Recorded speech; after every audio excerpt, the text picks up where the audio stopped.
Hey, it's Lana from the Breathing Space. Welcome back to Breath-Centered Foundation series.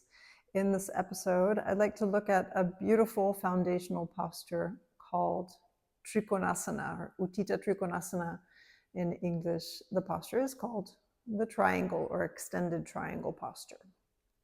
This is a posture that comes a lot in vinyasa classes, as well as definitely in Ashtanga practice. And it can be kind of deceptively tricky. So let's look at the foundations. Step your feet firstly apart to, I would say, if you're of average height, or then around 1 meter apart, 3 feet. If you're a little shorter, maybe a little closer. If you're taller, maybe a little further apart. And again, that really depends on your leg torso proportions.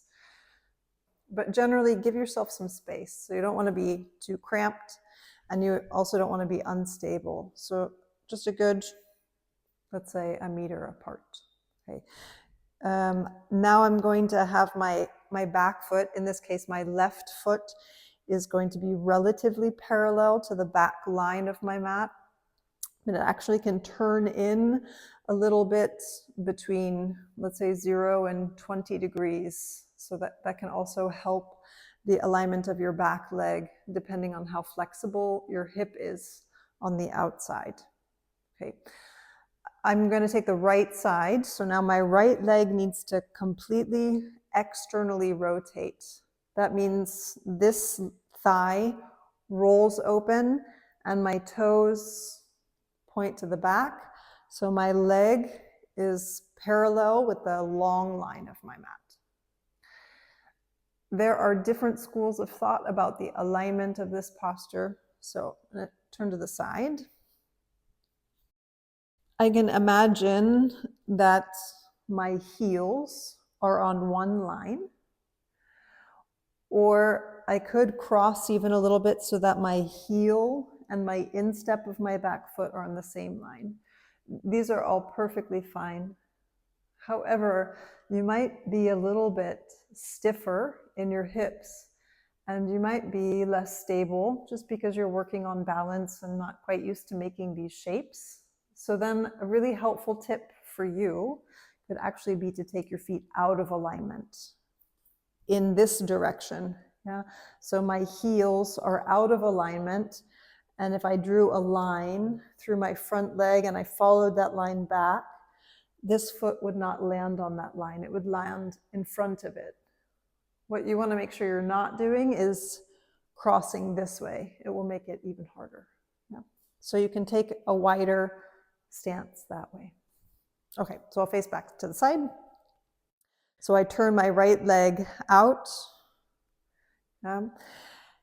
If I were to bend my knee should track to the midline of my foot. I want to keep that same tracking when I straighten my leg. My knee is pointing to the midline of my foot. So if I bend my knee tracks to the midline. It doesn't fall in, it doesn't fall out. It's like Goldilocks, happy right in the middle. Yeah. Okay, so when I straighten, I want to keep that alignment. So I don't know if you can see my kneecap, maybe. There's a lift in my kneecap, and my knee is still in line with the rest of my lower leg, right? It would be different if I did this. Yeah, then my knee is pointing in a different line than my foot. And I have to do weird stuff in my hip. Yeah, so make sure that it's pointing that way. So you take your feet in the alignment that is working. Remember, if you need more stability, go wider in this direction. What I'm going to do is I want my spine to be straight. I want to make geometric shapes. So I'm going to make a couple of triangles. The first triangle you can see is here with my legs and the floor. So there's triangle 1. And my spine is going to become the line of a different triangle, along with my arm and this leg. Okay, So what I want to happen is I want my spine to be straight as opposed to laterally bending. So this is lateral flexion or side flexion. I don't want to do that. That would be bending my spine. I want my spine to be straight. So my leg is externally rotated. My back foot is either parallel to the back of my mat or pointing in a little bit. That feels better on your knee. Belly back and in. This hip, to get into the posture, needs to come forward. So not so much that I'm facing the back of my mat, but just enough to let this hip move backwards. Yeah, so this is the action. Just see if you can find the action. Back hip forward, front hip backwards. Yeah. Front hip forwards, front hip backwards. So this is the action that we need to get in. So this action getting in, and then you can see that my spine is still straight.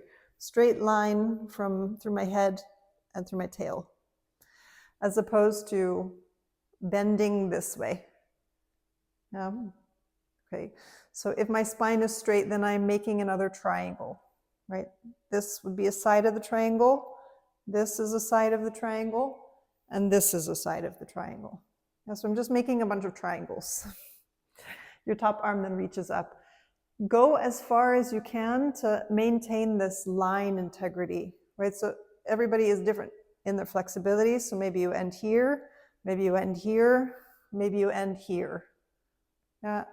Nice straight long arms, long straight legs. If your front knee bends a little bit, is fine. You are trying to straighten it. But I would say at some point you should start with nice straight, strong, long legs and try to move in with a straight spine and just go to where you can to eventually catch your toe. Okay, let's look at the other side, and I'm going to face forward towards you so you can see me a little bit better. So another thing to pay attention to is if you can get a little bit deeper, it might help you to move your chest a little bit forward. So if you're getting pretty close to your foot, especially with Ashtanga practice, right, we always catch our toe. If you can get quite close, it might mean that your chest comes forward. And I would say that that's not so bad. But eventually, so you can see that my chest is a little bit to the front, yeah, out of the line of my legs. But eventually what I want is I want to swivel back so that my torso lines up with my legs. Yeah, so everything is in one open line. And it might just be working on drawing back. So if I'm on the left side, if I reach out, right, remember the back hip, let it come forward a bit, not too much. That's a different posture. A little bit forward so this can go back. And then this hand rests where it lands, keeping your spine long as opposed to rounding, right? Remember, you're making multiple triangles, so you get as long and straight as you can, right? And then taking your arm up, and you're trying to bring your body in a nice open line. Once you're in the posture, if it's possible, then you start to lift this hip up towards the ceiling. And then this back thigh will rotate out a little bit. But that's detailed stuff that once you're stable and you can work on that detail, go for it. But if you're struggling finding your stability, then find your stability first. Yeah, and be able to breathe. Okay, so just remember, long, strong legs. You can adjust your stance in this wide direction. You're making triangles, so let your back hip come forward to accommodate the movement of your front hip. Nice long spine, so you go to where you can. Okay, I hope that's helpful. And I'll see you soon. Check out the other videos in this series, and there's always new stuff coming up. So subscribe and follow, And then I'm pretty sure you get warnings that new things have been posted. All right, thanks.